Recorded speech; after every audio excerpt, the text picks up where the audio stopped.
L'influence du travail chorégraphique de Pierre Beauchamp, maître de ballet du roi, explique pourquoi les termes techniques de la danse classique sont en français partout dans le monde, et cela encore aujourd'hui.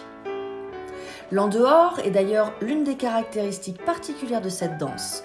Le pas consiste à avoir la jambe légèrement orientée vers l'extérieur, de façon à ce que le public puisse voir la face interne des danseurs et danseuses.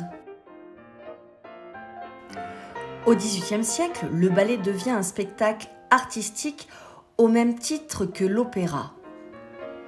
Le travail chorégraphique de Jean-Georges Nauvert, avec ses lettres sur la danse, crée le ballet d'action où les mouvements du danseur et l'enchaînement des pas doivent représenter des sentiments et aider à la compréhension du récit.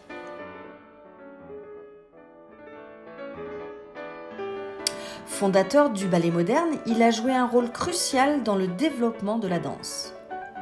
D'ailleurs, saviez-vous que pour lui rendre hommage, l'Institut international du théâtre a décidé en 1983 de créer la Journée internationale de la danse le 29 avril, jour de la naissance de Nauvert.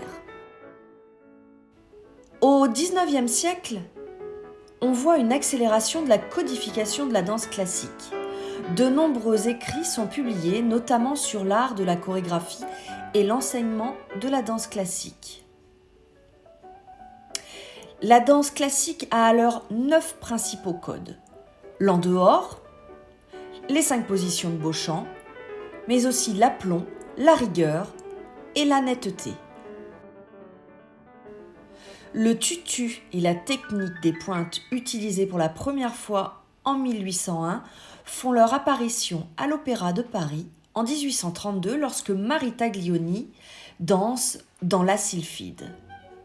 Cette œuvre voit un tsunami submerger le monde de la danse classique. C'est le début du courant romantique. La danse devient plus aérienne, plus élaborée et précise, et majoritairement féminine. La danseuse devient un pilier incontournable de tous les ballets romantiques.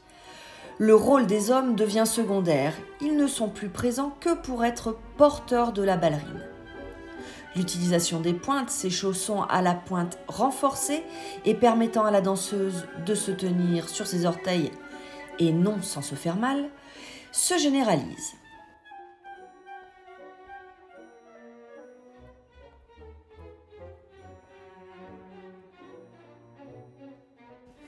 Mais arrêtons-nous sur la vie de Marie Taglioni, fille de chorégraphe et de danseuse. On peut dire que Marie tomba dans le chaudron de la danse dès son plus jeune âge. Lorsque son père, Filippo Taglioni, se vit offrir un poste permanent à l'Opéra de Vienne, il fit revenir Marie près de lui et fut si désagréablement surpris de son peu de progrès qu'il décida de la faire travailler lui-même en lui imposant un entraînement impitoyable. On dit qu'elle était tellement épuisée à la fin de la journée qu'elle avait besoin de quelqu'un le soir pour la déshabiller. Impassible devant sa fatigue ou ses orteils en sang, le père avait en tête de créer pour sa fille un style novateur tout en légèreté et en finesse, mis en valeur par le travail des pointes.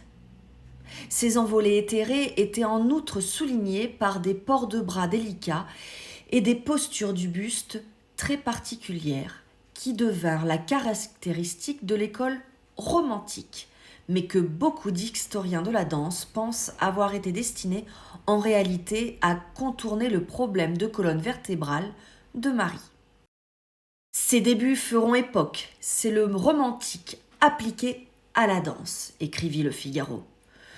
Tout était de poésie et de simplicité, de grâce et de suavité. Marie Taglioni maîtrisait si parfaitement, en fait, la technique des pointes, chèrement acquise quand même, qu'il n'y avait chez elle aucun effort physique apparent. Ce qu'en un rien de temps, toutes les autres danseuses essayèrent inévitablement d'imiter, mais sans succès.